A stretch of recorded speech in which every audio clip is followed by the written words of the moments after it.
अमरावती जिल्ह्यातील बहिरम येथे बहिरम बाबाची यात्रा ही विदर्भातील सर्वाधिक काळ म्हणजे 1.25 महिने चालणारी यात्रा आहे। या ठिकाणी संपूर्ण 40 दिवस तुफान गर्दी राहते।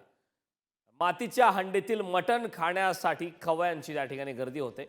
या यात्रेत मिळणाऱ्या मातीच्या हंडी खवय्ये मोठ्या आवडीने खरेदी करतात। या यात्रेत विविध वैशिष्ट्यांपैकी मातीच्या हंडीत मटण शिजवण्याची प्रथा ही एक महत्त्वपूर्ण वैशिष्ट्य आहे। मातीच्या हंडीत शिजवलेले लज्जतदार झणझणीत मटणावर ताव मारण्यासाठी खवय्यांची गर्दी बहिरमच्या यात्रेत उसळते। येथे येणारे भाविक संपूर्ण वर्षभर मटण शिजवावे याकरिता आपल्या मोठ्या प्रमाणात हंडी घेऊन जातात। खास जमिनीवर बसून मटणावर ताव मारतात।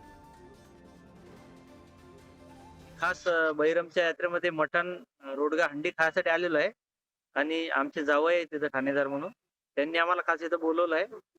आणि या यात्रेचं वैशिष्ट्य म्हणजे म्हणजे सपोज MP बॉर्डरवरचं गाव आहे, खूप छान लोकेशन आहे इथं आणि म्हणजे खूप मस्त वाटत सर। आम्ही मटण रोडगा जेवलो, भरपूर मजा आली, यात्रा वगैरे फिरलो, खूप छान लोक इथं, चांगलं म्हणजे एकदम मस्त वातावरण आहे, फ्रेश वाटतं सर इथे खूप। तुम्ही पहिल्यांदा आले इथे? हा सर, फर्स्ट टाइम आलो आहे।